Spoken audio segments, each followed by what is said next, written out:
in Prairie du Sac, Wisconsin. Hey, Mark, what's on your mind today? Hey, Tom, I've been reading this book, The Confederate Nation. It was published in, I think, 1979, and it's got, a history of the Confederacy. And I think some of our politicians can kind of confuse the preamble to the Confederate Constitution with ours because they talk more about the sovereign states, make more of a reference to that. But in addition, there's a passage in there from one of their philosophers in the Confederacy, claiming that the Confederacy separated themselves as kind of a protest against the excesses of the American Revolution, which was promoting the false and unnecessary theories for the Revolution, that was promoting a solemn protest. It was a Reformation run mad, according to this George Fitzhugh, that a solemn protest against the doctrines of natural liberty, human equality, and the social contract as taught by Locke and the American sages of 1776, and an equally solemn protest against the doctrines of Adam Smith, Benjamin Franklin, Jean-Baptiste Say, Tom Paine, and the rest of the infidel political economists who maintain that the world is too much governed. And I kind of find parallels to that in what Republicans are promoting today, that it's more or less they feel the need to have a aristocracy. Yes, the Republicans are promoting feudalism, Feudalism, not futile. And I agree completely there, because it just seems like that in the Confederate preamble there's no mention of the general welfare. Right.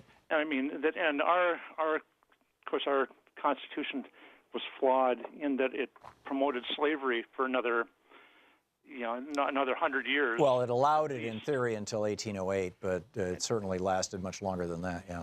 And it just disturbs me a lot that they claim that that even they bring up Adam Smith all the time, but Adam Smith said more than just profit and loss. I mean, he said a great deal more than that, because there's a social contract between the employer and the employee. Oh, and between the business and the community. I mean, he writes about this in his book Theory of Moral Sentiments. And it's because I've read Agrarian Justice now, and I've got a copy which is of Thomas The Rights Paine. of Man, Yep. Thomas Paine, and that it seems like these guys are rejecting the actual. They give plenty of lip service to the Revolution and the founders and all that, but they continually reject the guiding principle behind that, because there is a social contract. Unless we have maintain that social contract, we're going to fall apart. Right. Well, and what's happening? Pardon me, I just inhaled something. But what's happening right now in the United States, excuse me, which is fascinating, is that our social contract is actually changing right in front of our eyes. Part of it has to do with the politics of outsiderness, all that. Part of it has to do with the restructuring of our economy, where we've gone from early Reaganomics to now radical Reaganomics. And part of it has to do with the relationship, this whole issue about men forcing themselves on women and sexual assault and all that kind of stuff, the whole Me Too thing, and all of these are like cultural changes that are just kind of whipsawing us in a whole variety of ways. I'd say the latter, the sexual one, is a good thing. It's a kind of a waking up thing. But the Republicans, what they're doing to us economically is just devastating. Mark, I have to move along, but thank you for the call. That's a fascinating thought. Nora in Minneapolis. Hey, Nora, thanks for listening to KTNF. What's up? Hey, I actually watch you on YouTube now because it's so, you can pause and then listen to everything. So what's on your mind today? You get to see it visually. But you can't on YouTube. Yeah, but you can't get it in the car. I was calling about this poll survey that was done and created a poll here in Minnesota about the Al Franken situation. Mm-hmm. And it's a Democratic Firm Public Policy Polling, PPP, right. I'll call them.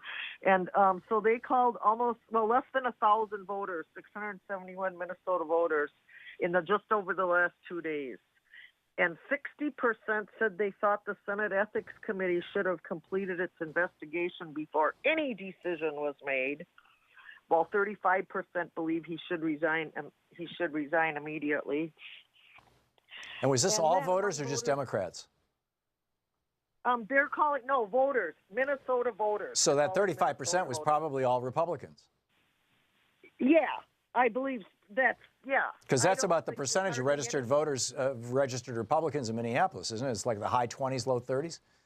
Oh, they don't have a will to live here. I tell you what, when I ran for mayor for the Grassroots Party in '93, I got more votes than the Republican candidate. Wow, that's great. So, here, but not more than the 6 Democrats, right? Yeah.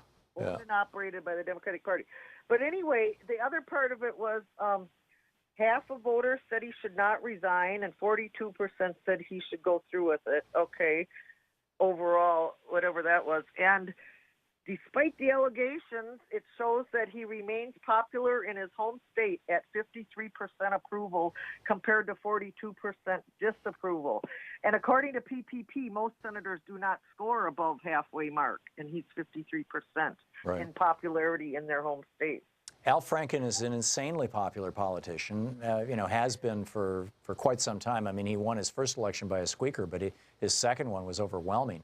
And the loss of Al Franken was like the point guy on net neutrality in the Senate. I mean, he was a pit bull on net neutrality, among other things, and also the Trump administration supporting banksters ripping us off. And so it seems like he would have been real high on the list that friends of Sean Hannity, like Ms. Tweeden, would want to take down, in my opinion. I'm just wondering if this was his excuse to get out of such a high, stressful type of life. You know? I mean, maybe he's put in 10 years and that was enough now that he's... No, I guarantee you that's not the case, Nora. I'm not in Al's confidences, but I do know him well enough to absolutely believe, we used to work together at Air America. Thank you, Nora, by the way, for the call.